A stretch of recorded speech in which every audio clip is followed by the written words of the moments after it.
Hello guys, welcome back to my channel जिसका नाम है chemistry and physics by Rahul Roy. आज की वीडियो में हम क्लास +1 का एक चैप्टर पढ़ने जा रहे हैं, वर्क एनर्जी एंड पावर। ये जो है ये चैप्टर नंबर 6 है, ध्यान दीजिएगा। सबसे पहले what do you mean by work. एक बात को समझ लीजिएगा, आप वीडियो स्किप करके प्लीज़ ना देखें। अगर आप वीडियो को स्किप करके देखेंगे तो आपको बिल्कुल नहीं समझ आएगा, और मैं आपको इस चीज़ की गारंटी देता हूं, अगर आप ये वीडियो स्किप करके नहीं देखेंगे, पूरी वीडियो देखेंगे, तो ये मैं जहां तक ये लेक्चर पढ़ाऊंगा आपको पूरी अच्छी तरह से समझ आ जाएगा। तो सबसे पहले जैसे मान लीजिए वर्क का है, वर्क को पढ़ने से पहले एक एग्जाम्पल लेते हैं। जैसे मान लीजिए एक बच्चा सुबह से पढ़ाई कर रहा है, तो वो क्या कहेगा, don't disturb me, I am doing work, कि मुझे डिस्टर्ब मत करो, मैं काम कर रहा हूँ। लेकिन फिजिक्स की लैंग्वेज में वो काम नहीं होगा। एक कुली सामान उठाता है और सामान को उठा के एक जगह से दूसरी जगह रखता है, तो जो कुली है साइंस की लैंग्वेज में, फिजिक्स की लैंग्वेज में कुली कोई काम नहीं करता। ये सारी चीज़ें हम आगे जाके डिटेल में पढ़ते हैं। तो सबसे पहले वर्क क्या होता है। वर्क जो होता है, अगर मान लीजिए किसी ऑब्जेक्ट पे फोर्स लगाते हैं और अगर वो ऑब्जेक्ट डिस्प्लेस होता है, ऐसा मतलब डिस्प्लेसमेंट, तो जो वर्क होगा तब उस टाइम वर्क होगा। तो वर्क क्या होगा, स्केलर प्रोडक्ट होगा फोर्स और डिस्प्लेसमेंट का। जैसे अब फोर्स देखो, फोर्स की एसआई यूनिट होती है न्यूटन, डिस्प्लेसमेंट की होती है मीटर, तो वर्क की एसआई यूनिट क्या होगी, न्यूटन मीटर। तो इसको कंबाइनली क्या बोला जाता है, जाउल। और वर्क क्या है, it is a scalar quantity, ये एक स्केलर क्वांटिटी है, ध्यान समझेंगे। देखो फोर्स क्या है, वेक्टर क्वांटिटी है, डिस्प्लेसमेंट भी क्या है, वेक्टर क्वांटिटी है। तो वेक्टर इंटू वेक्टर क्या होता है, स्केलर। तो वर्क क्या है, स्केलर क्वांटिटी है, याद रखिएगा। तो जैसे अब डिटेल फार्मूला पढ़ते हैं, तो वर्क जो है वो डॉट प्रोडक्ट होता है। वो कैसे होता है समझाता हूँ मैं आपको।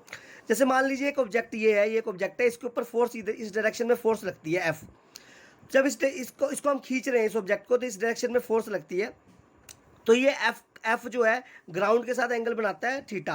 तो ये फोर्स को दो कंपोनेंट में रिजोल्व करते हैं, एक होता है एफ कोस थीटा और एक होता है एफ साइन थीटा। तो जो एफ कोस थीटा वो कंपोनेंट है जो इस ऑब्जेक्ट को आगे ले जाने के लिए, डिस्प्लेस कराने के लिए रिस्पॉन्सिबल है, और डिस्प्लेसमेंट इसी डायरेक्शन में हो रही है, देखिएगा। और एफ साइन थीटा जो है, एफ साइन थीटा का डिस्प्लेसमेंट पे, मतलब एफ साइन थीटा की वजह से कोई वर्क नहीं हो रहा है। जो एफ साइन थीटा है वो वेट जो लग रहा है नीचे एम जी, इसको क्या कर रहा है, बैलेंस कर रहा है। ध्यान दीजिएगा, अब आगे देखिएगा। तो जो जो डिस्प्लेसमेंट हो रही है वो किस कंपोनेंट के कारण हो रही है, एफ कोस थीटा। तो वर्क जैसे मैंने बताया वो है एफ इंटू एस। तो वर्क क्या हो जाएगा, एफ की जगह आ गया F cos theta into S, मतलब डिस्प्लेसमेंट आ गई। तो ये F cos theta into S क्या होता है, ये होता है एफ डॉट एस, ये डॉट प्रोडक्ट होता है। एफ डॉट एस क्या होता है, एफ एस कोस थीटा।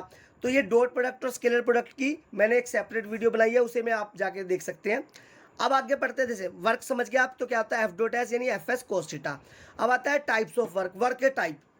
सबसे पहला पॉजिटिव वर्क, एक होता है नेगेटिव वर्क और एक होता है जीरो वर्क। किसी वर्क को पॉजिटिव वर्क तब कहा जाएगा जब फोर्स और डिस्प्लेसमेंट दोनों सेम डायरेक्शन में होगी। अगर फोर्स, जिस डायरेक्शन में हम फोर्स लगा रहे हैं, ध्यान दीजिएगा, जिस डायरेक्शन में फोर्स लगा रहे हैं अगर उसी डायरेक्शन में डिस्प्लेसमेंट होगी तो वर्क को क्या कहा जाएगा, पॉजिटिव। क्यों कहा जाएगा, देखिएगा, समझिएगा। वर्क क्या होता है, देखो, जब फोर्स और डिस्प्लेसमेंट एक ही डायरेक्शन में होगी तो जो थीटा जो होता है, ध्यान दीजिएगा, ये जो थीटा है ना, theta, theta is the angle between force and displacement. जो थीटा है वो एंगल है फोर्स और डिस्प्लेसमेंट के बीच में। तो यहाँ देखिए, फोर्स और डिस्प्लेसमेंट के बीच में जो एंगल है इस केस में क्या है, दोनों सेम डायरेक्शन में है तो क्या है, 0 डिग्री। जैसे देखो, ये दोनों अगर पैरेलल होंगे या सेम डायरेक्शन में होंगे तो एंगल क्या होगा, 0 डिग्री। तो वर्क क्या होगा, एफ एस कोस, इस थीटा की जगह क्या आ जाएगा, 0, और कोस 0 की वैल्यू क्या होती है, 1। तो वर्क क्या हो जाएगा, एफ इंटू एस इंटू 1 यानी एफ एस। तो ये क्या है, पॉजिटिव वर्क आया। तो ये पॉजिटिव वर्क का, अब पॉजिटिव वर्क हुआ ये। पॉजिटिव वर्क के एग्जांपल क्या है, पुशिंग और पुलिंग अ टेबल। किसी टेबल को हम खींच रहे हैं या किसी चीज़ को धक्का दे रहे हैं, किसी टेबल को धक्का दे रहे हैं। अगर हम उस टेबल को खींच रहे हैं और टेबल हमारी डायरेक्शन में ही, जिस डायरेक्शन में हम फोर्स लगा रहे हैं उसी डायरेक्शन में डिस्प्लेस हो रहा है, या किसी टेबल को हम धक्का दे रहे हैं, अगर जिस डायरेक्शन में धक्का दे रहे हैं अगर उसी डायरेक्शन में टेबल डिस्प्लेस हो रहा है, तो फोर्स और डिस्प्लेसमेंट की डायरेक्शन सेम होगी। तो इस केस में वर्क क्या होगा, पॉजिटिव। सेकेंड टाइप आता है नेगेटिव वर्क। कहता है work is set to be negative if force and displacement both are in opposite direction. कहता है अगर फोर्स और डिस्प्लेसमेंट दोनों अपोजिट डायरेक्शन में होंगे तो वर्क क्या होगा, नेगेटिव। इसके एग्जांपल समझते हैं। जैसे मान लीजिए स्प्रिंग है, ये स्प्रिंग है, अगर हम स्प्रिंग को स्ट्रेच करते हैं, ध्यान दीजिएगा, स्प्रिंग को स्ट्रेच करते हैं तो स्ट्रेच कैसे करेंगे, अप्लाइड फोर्स से। अप्लाइड फोर्स से जैसे इधर की तरफ लगेगी, तो ये अप्लाइड फोर्स है। जब हम स्प्रिंग को स्ट्रेच करेंगे तो इसमें डिस्प्लेसमेंट इस तरफ होगी, लेकिन इसके अंदर जो एक रिस्टोरिंग फोर्स आएगी, रीस्टोरिंग फोर्स क्या होगी, जो स्प्रिंग को दोबारा अपनी उस इनिशियल पोजीशन पे लाएगी। तो work done bye restoring force. तो ध्यान दीजिएगा, इस केस में रीस्टोरिंग फोर्स का जब हम स्प्रिंग को स्ट्रेच कर रहे हैं तो रीस्टोरिंग फोर्स किस डायरेक्शन में लग रही है, इस डायरेक्शन में रीस्टोरिंग फोर्स, और डिस्प्लेसमेंट किस डायरेक्शन में हो रही है, इस डायरेक्शन में। तो फोर्स और डिस्प्लेसमेंट के बीच में एंगल कितना हो गया, 180 डिग्री। तो जैसे वर्क क्या हो गया, एफ एस कोस एंगल क्या हो गया 180, और कोस 180 की वैल्यू क्या होती है -1। तो यहाँ पे वर्क क्या हो जाएगा, एफ एस कोस 180 की वैल्यू -1, तो प्लस माइनस माइनस, तो W equal to minus F S. तो ये किसके एग्जाम्पल हो गए, नेगेटिव वर्क का। इसी तरीके से मान लीजिए किसी ऑब्जेक्ट को हम ऊपर फेंक रहे हैं, तो जब हम किसी ऑब्जेक्ट को ऊपर फेंक रहे हैं तो जब ऑब्जेक्ट ऊपर जा रहा है तो इस केस में work done by gravitational force. अब work done by gravitational force, तो याद रखिए ग्रेविटेशनल फोर्स तो कहाँ की तरफ लगेगी, नीचे की तरफ लगेगी। ऑब्जेक्ट की डिस्प्लेसमेंट कहाँ हो रही है, ऊपर की तरफ। तो एंगल कितना बन गया, 180 डिग्री। तो वर्क क्या हो गया हमारे पास, नेगेटिव, जैसे मैंने समझाया। इसी तरीके से जीरो वर्क कहता है कि भाई a work is said to be zero if force and displacement both are perpendicular to each other. कहता है एक वर्क जीरो कहलाएगा जब फोर्स और डिस्प्लेसमेंट दोनों एक दूसरे के क्या होंगे, परपेंडिकुलर होंगे। देखिए मैंने यहाँ पे नोट्स में आपको बोल रहा हूँ, तो आप उसको कॉपी में राइट कर लीजिएगा, वो आपके लिए काफ़ी हेल्पफुल होंगे, और ये बड़ी सिंपल लैंग्वेज में आपको बता रहा हूँ। तो जीरो वर्क, तो जीरो वर्क समझ गए, जब फोर्स और डिस्प्लेसमेंट के बीच में एंगल 90 होगा तो क्या होगा, जीरो वर्क। तो जैसे मैं इसका पहले आप एक एग्जाम्पल समझाता हूँ। जैसे मान लीजिए एक कुल्ली जो है, जैसे ये मान लीजिए ये सूटकेस रखा हुआ है, ध्यान दीजिए, तो इसको ऊपर को फोर्स लगाएगा इसको उठाने के लिए, तो फोर्स कहाँ की तरफ लगी, मान लीजिए ऊपर की तरफ लगी। तो और वो चला कहाँ की तरफ, मान लीजिए फोर्स उसने ऊपर की तरफ लगाई और डिस्प्लेसमेंट इधर की तरफ, तो चला इधर की तरफ। तो ये डिस्प्लेसमेंट इधर की तरफ होगी और फोर्स कहाँ लगाई, उठाने के लिए ऊपर की तरफ। तो फोर्स और डिस्प्लेसमेंट के बीच में एंगल कितना हो गया, 90। तो वर्क क्या होगा, एफ एस कोस 90। अब कोस 90 की वैल्यू पता क्या होती है, जीरो। तो जीरो इंटू समथिंग जीरो, तो वर्क क्या हो गया, जीरो। इसी तरीके से वर्क जीरो कब कब हो सकता है, जब डिस्प्लेसमेंट जीरो होगी तब भी वर्क जीरो होगा, जब फोर्स जीरो होगी तब भी वर्क की जीरो होगा। अब डिस्प्लेसमेंट जीरो की बात बताता हूँ। जैसे मान लीजिए एक हैवी ट्रक है, यहाँ पे मान लीजिए बहुत बड़ा ट्रक है, यहाँ पे एक आदमी इसके ऊपर फोर्स लगा रहा है। तो इस केस में जो ट्रक बड़ा हैवी है तो एक आदमी के द्वारा हिला नहीं जाएगा, ये हिलेगा भी नहीं ट्रक। तो इस केस में डिस्प्लेसमेंट क्या होगी, जीरो। फोर्स तो है लेकिन डिस्प्लेसमेंट क्या है, जीरो है। तो इस केस में एस क्या है, जीरो है। तो वर्क क्या है, एफ एस कोस थीटा, तो एस जीरो है, तो जीरो इंटू समथिंग क्या होगा, जीरो। तो वर्क क्या हो जाएगा, जीरो। इसी तरीके से आगे पढ़ते हैं एनर्जी। एनर्जी क्या होता है, the capacity of doing work is known as energy.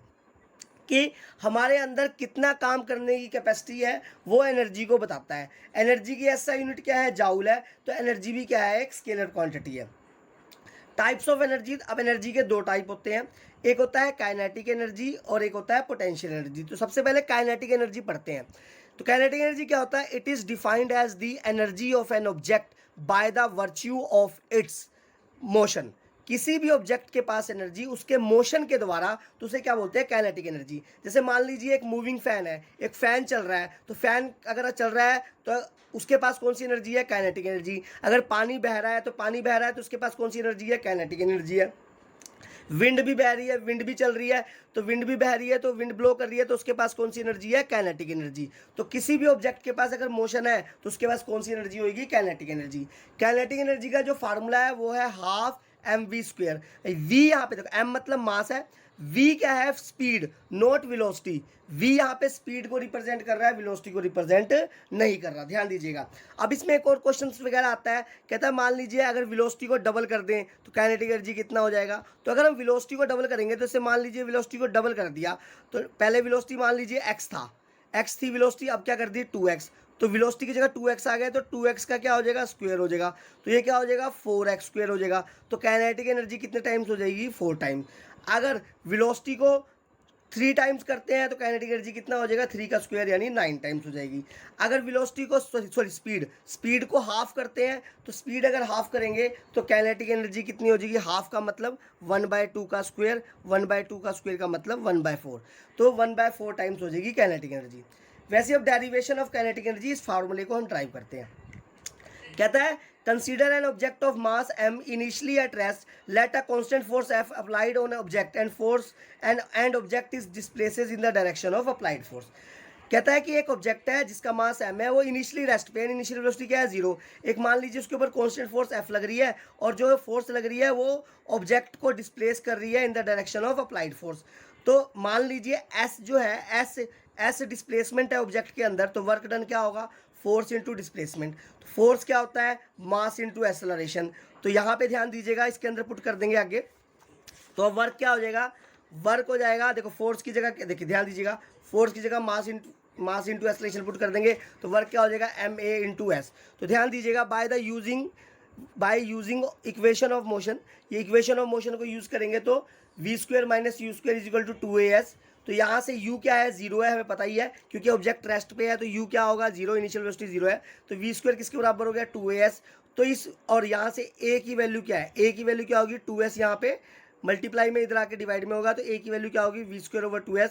इस a को कहाँ यूज़ कर देंगे, फर्स्ट में, तो वर्क क्या हो जाएगा, m की जगह m हो गया, a की जगह ये भर दिया, इस a की जगह V square over 2s into S. तो यहाँ पे s से s कैंसिल हो जाएगा, तो ये क्या बच जाएगा, 1/2 इंटू एम वी स्क्वायर।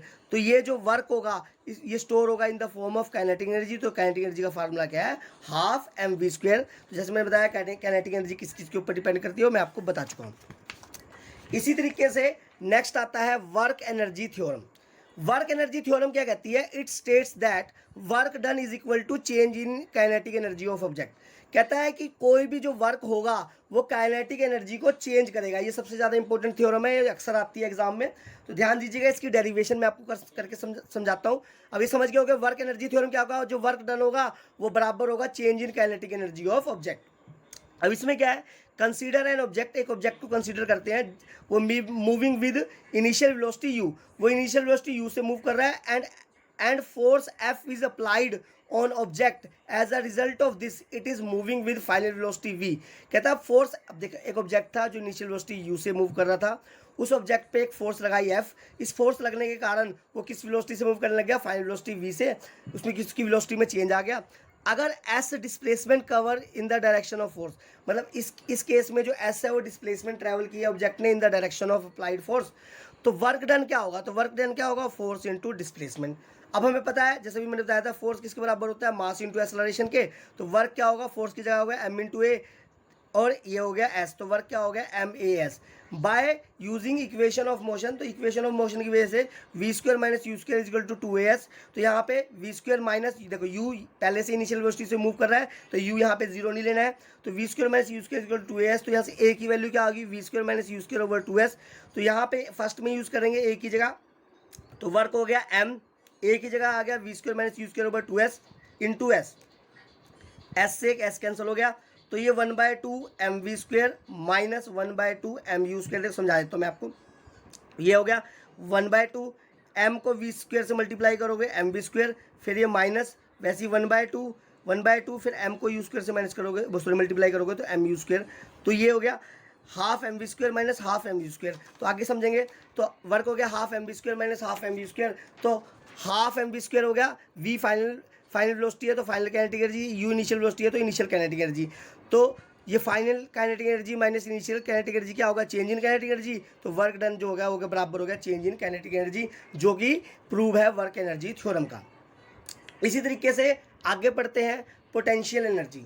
तो पोटेंशियल एनर्जी क्या होता है, किसी ऑब्जेक्ट के पास energy by the virtue of its position और कॉन्फ़िगरेशन, मतलब किसी ऑब्जेक्ट के पास एनर्जी उसकी पोजीशन के कारण या उसकी कॉन्फ़िगरेशन शेप के कारण, वो होता है पोटेंशियल एनर्जी। जैसे मान लीजिए एक ऑब्जेक्ट है, समझिएगा, ये हाइट एच पे पड़ा है, देखिए जैसे ये मान लीजिए ईंट है, ब्रिक है, एक हाइट अर्थ सरफेस से हाइट एच पे पड़ी है, तो इसके पास पोटेंशियल एनर्जी है। क्यों पोटेंशियल एनर्जी है, क्योंकि देखिए जब हम इसको छोड़ देंगे, इस यहाँ से मान लीजिए हमने पकड़ के रखा हुआ है, इसको छोड़ेंगे तो ये नीचे आएगा, और ये जब ये नीचे आएगा तो एक एनर्जी लेता हुआ नीचे आएगा, तो उस एनर्जी को क्या बोलेंगे, ध्यान दीजिएगा, यहाँ पे रहने के कारण इसके पास एक एनर्जी है, जिस एनर्जी के कारण वो नीचे आएगा उस एनर्जी का नाम है पोटेंशियल एनर्जी। यानी, या फिर दूसरा क्या एग्जांपल है, एक स्प्रिंग को हम स्ट्रेच करते हैं, अगर हम किसी स्प्रिंग को स्ट्रेच करते हैं, जब हम किसी स्प्रिंग को, जैसे स्प्रिंग है, स्प्रिंग को स्ट्रेच करेंगे तो उसके अंदर एक एनर्जी आएगी, जिसे क्या बोलेंगे, इलास्टिक पोटेंशियल एनर्जी। क्यों वो एनर्जी कैसे मैं आपको डिस्क्राइब कर रहा हूँ, जैसे मान लीजिए स्प्रिंग को आपने स्ट्रेच किया, स्ट्रेच करने के बाद जब इसे आप छोड़ेंगे तो ये वापस अपनी नॉर्मल पोजीशन पे आएगी, तो किस एनर्जी के कारण आएगी, ध्यान दीजिएगा, इसके अंदर कौन सी एनर्जी स्टोर होगी जिसकी वजह से ये वापस आएगी, वो होगी इलास्टिक पोटेंशियल एनर्जी। तो जैसे मैंने बताया टाइप्स ऑफ पोटेंशियल एनर्जी, तो एक है ग्रेविटेशनल पोटेंशियल एनर्जी और एक है इलास्टिक पोटेंशियल एनर्जी। सबसे पहले ग्रेविटेशनल पोटेंशियल एनर्जी को पढ़ते हैं। कहता है energy of an object gravitational potential energy क्या है? Energy of an object by the virtue of its position. किसी ऑब्जेक्ट के पास एनर्जी उसकी पोजीशन के द्वारा या height h above the surface of the earth. मतलब कोई ऑब्जेक्ट किसी हाइट पे पड़ा होगा, किसी सरफेस ऑफ अर्थ के सरफेस से किसी हाइट पे पड़ा हुआ है, तो उसके पास कौन सी एनर्जी होगी? Gravitational potential energy. तो हाइट के कारण जो एनर्जी होती है वो क्या होती है? Gravitational potential energy. ध्यान दीजिएगा। अब इसकी डेरिवेशन करते हैं। ग्रेविटेशनल पोटेंशियल एनर्जी, इसका फार्मूला क्या है? mgh। तो m मतलब मास, g मतलब acceleration due to gravity, h मतलब हाइट। तो जो मास और एक्सेलरेशन ड्यू टू ग्रेविटी एक पर्टिकुलर प्लैनेट पे कांस्टेंट रहेंगे और h अलग हो सकता है। तो जो ग्रेविटेशनल पोटेंशियल एनर्जी है वो किस पे डिपेंड करती है? हाइट पे डिपेंड करती है। अगर हाइट बढ़ेगी तो ग्रेविटेशनल पोटेंशियल एनर्जी बढ़ेगी। जैसे मान लीजिए एक पत्थर यहाँ रखा हुआ है, एक पत्थर यहाँ पे रखा हुआ है। तो मान लीजिए यहाँ पे कोई पर्सन खड़ा है, या ध्यान दीजिएगा, दोनों केस में यहाँ पे कोई पर्सन खड़ा है। ये पत्थर एक इसके सर पे गिरेगा और ये एक पत्थर इसके सर पे गिरेगा, दोनों सेम साइज़ के हैं। तो ज़्यादा इफेक्ट कब पड़ेगा? जब इधर से पत्थर गिरेगा, क्योंकि हाइट बढ़ा तो पोटेंशियल एनर्जी इसकी क्या हो जाएगी? ज़्यादा हो जाएगी। इसी तरीके से इसकी डेरिवेशन करते हैं mgh की। Consider an object of mass m raise to height h from the surface of earth. कहता है कि एक ऑब्जेक्ट है जिसका मास m है, उसको सरफेस ऑफ द अर्थ से हाइट h पे रेज कर देते हैं। तो work done by the applied force. तो वर्क डन, अप्लाइड फोर्स, देखो अप्लाइड फोर्स उसी डायरेक्शन में लगेगी जिस डायरेक्शन में डिस्प्लेसमेंट हो रही है। तो वर्क क्या होगा? पॉजिटिव। तो वर्क क्या होगा? Force into displacement. तो फोर्स किसके बराबर होगा? यहाँ पे mg। यहाँ पे फोर्स क्या है? वेट है। तो वेट कहाँ की तरफ लगेगा? हमेशा नीचे की तरफ। तो फोर्स क्या होगा? mg, weight of the body. तो वर्क क्या हो जाएगा? फोर्स की जगह हो गया mg। और यहाँ पे डिस्प्लेसमेंट क्या हो गया? डिस्प्लेसमेंट कितनी ट्रैवल की है? h की है। तो वर्क क्या हो जाएगा? mgh। और ये जो वर्क होगा स्टोर होगा in the form of potential energy, जिसको बोलेंगे ग्रेविटेशनल पोटेंशियल एनर्जी। इसी तरीके से आगे चलते हैं। एक होता है elastic potential energy. Elastic potential energy, जैसे मैंने बताया, energy of an object by the virtue of it's configuration या डिफॉर्म शेप। किसी ऑब्जेक्ट के पास एनर्जी उसकी कॉन्फिगरेशन के द्वारा या डिफॉर्म शेप के द्वारा। जैसे ये स्प्रिंग है, अगर हम स्प्रिंग को खींचेंगे तो इसके पास कौन सी एनर्जी आ जाएगी? इलास्टिक पोटेंशियल एनर्जी, जिसकी वजह से ये स्प्रिंग दोबारा अपनी पोजीशन पे आएगा।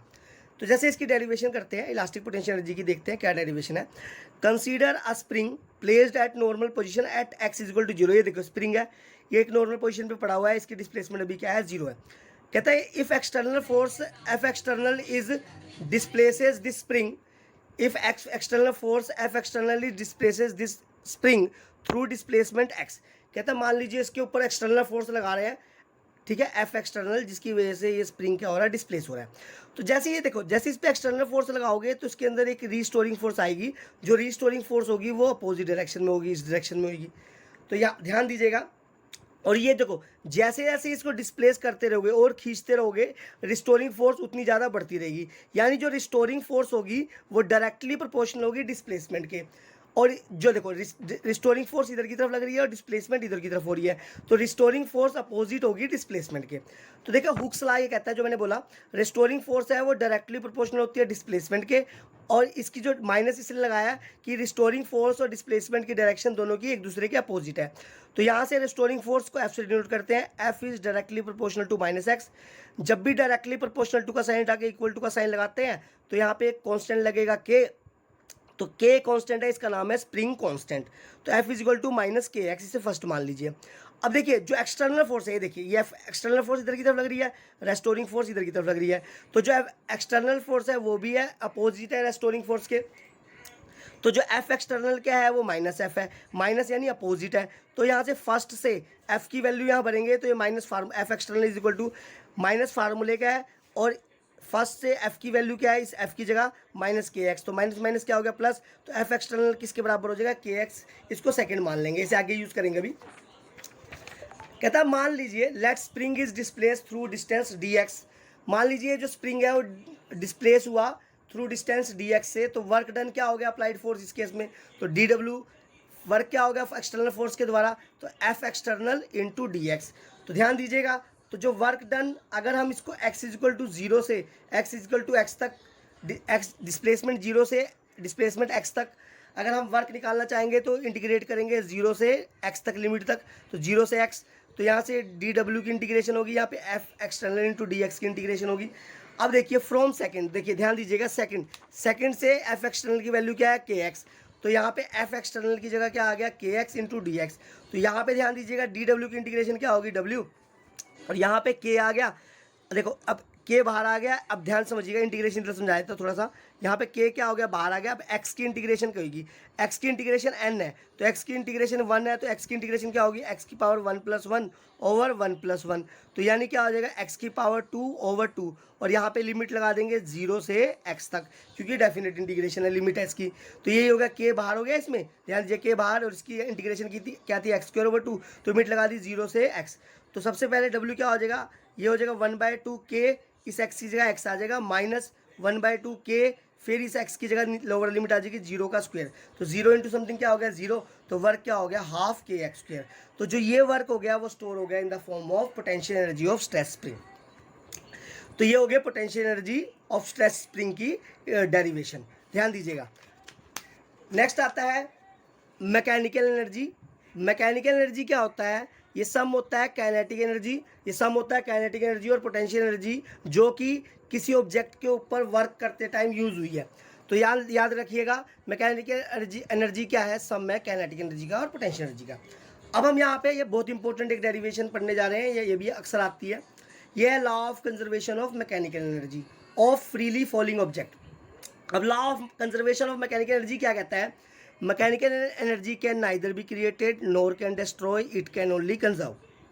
मैकेनिकल एनर्जी को ना तो बढ़ाया जा सकता है ना घटाया जा सकता है, ये कंजर्व रहती है। इसका मतलब है एक फॉर्म से दूसरी फॉर्म में चेंज हो सकती है। तो यहाँ पे हम डेरिवेशन देखते हैं। जैसे मान लीजिए फ्रीली फॉलिंग ऑब्जेक्ट है, जैसे ऑब्जेक्ट ए पे था, हाइट एच पे था, फिर ए से कहाँ पे आया, बी पे, फिर बी से कहाँ पे आया, सी पे। तो हम तीनों पॉइंट पे देखते हैं कि मैकेनिकल एनर्जी क्या निकलती है। तो सबसे पहले ध्यान दीजिएगा एट पॉइंट ए, ठीक है। तो यहाँ पे काइनेटिक एनर्जी एट ए होगा। काइनेटिक एनर्जी एट ए क्या होगा, ध्यान दीजिएगा। काइनेटिक एनर्जी देखो, जब हम किसी ऑब्जेक्ट को ऊपर से नीचे फेंकते हैं तो इनिशियल वेलोसिटी क्या है, 0 है। जैसे पहले यहाँ पे ऑब्जेक्ट पड़ा है तो इनिशियल वेलोसिटी क्या है, 0 है। तो काइनेटिक एनर्जी क्या होगा, हाफ m इंटू 0 का स्क्वायर। तो 0 इंटू समथिंग 0, तो काइनेटिक एनर्जी ए पे क्या होगी, 0। उसी तरीके से potential energy at A, potential energy at A पे क्या होगा, जैसे भी मैंने बताया gravitational potential energy, height H है यहाँ से यहाँ तक, अर्थ सरफेस से ए तक। तो potential energy at point A क्या हो गया, mgh, ध्यान दीजिएगा। तो mechanical energy at point A क्या हो गया, kinetic energy at point A plus potential energy at point A. तो kinetic energy at point A क्या था, 0, potential energy at point A क्या हो गया, mgh। तो mechanical energy at point A 0 + mgh, तो क्या हो गया, mgh, इसे फर्स्ट मान लेंगे। नाउ देखिए अब क्या होता है, ऑब्जेक्ट जो है ना, object is reaches at point B. Object अब ए से कहाँ आ गया, बी पे, विद फाइनल वेलोसिटी वी से अब चला वो, और travel a distance of x. अब काइनेटिक एनर्जी बी पे क्या होगी, अब काइनेटिक एनर्जी क्या होगी, हाफ mv²। यहाँ पे अब फाइनल वेलोसिटी आ जाएगी v। तो यहाँ पे bye using equation of motion v² - u² = 2as। तो u क्या है इस केस में, इनिशियल वेलोसिटी क्या है, 0 है। तो v² - 0 का स्क्वायर = 2। a क्या होगा, a यहाँ पे लगेगा एक्सेलरेशन ड्यू टू ग्रेविटी, तो प्लस का g लगेगा क्योंकि अर्थ की तरफ आ रहा है, इंटू x। एक्स क्या है यहाँ पे, जो डिस्प्लेसमेंट इसने जो डिस्प्लेसमेंट क्या ट्रेवल की है, एक्स है। तो v² की वैल्यू आ गई 2gx। तो इसको ये सेकंड मानना है, तो v² की जगह हम 2gx इधर पुट कर देंगे। जब हम इधर पुट करेंगे तो ये हो जाएगा, ध्यान दीजिएगा, काइनेटिक एनर्जी एट पॉइंट क्या, बी क्या हो जाएगा, हाफ m, ध्यान दीजिएगा, v² की जगह क्या आ गया, 2gx। तो यहाँ पे क्या हुआ, हमारे पास 2 से 2 कैंसिल हो गया, तो क्या बच गया, mgx। तो kinetic energy at point B क्या हो गया, mgx। अब potential energy at point B क्या होगा, अब ध्यान दीजिएगा, potential energy at point B, तो पहले थोड़ा फिगर में समझा देता हूँ। अब जैसे मान लीजिए, ध्यान दीजिए, अब बी पे था, देखो ये टोटल हाइट थी h, यहाँ से यहाँ तक इसने डिस्टेंस ट्रेवल कर लिया x। तो अब ये हाइट कितनी बच गई, इस h में से क्या माइनस कर देंगे, x। तो h - x क्या बच गई, यहाँ पे हाइट बच गई। तो जो ध्यान दीजिएगा, जो potential energy at point B होगा वो mgh। तो h क्या है, h - x। तो दिख रही है potential energy at point B क्या होगा, mg ब्रैकेट में h - x। तो ब्रैकेट खोल देंगे तो ये क्या हो जाएगा, mgh - mgx।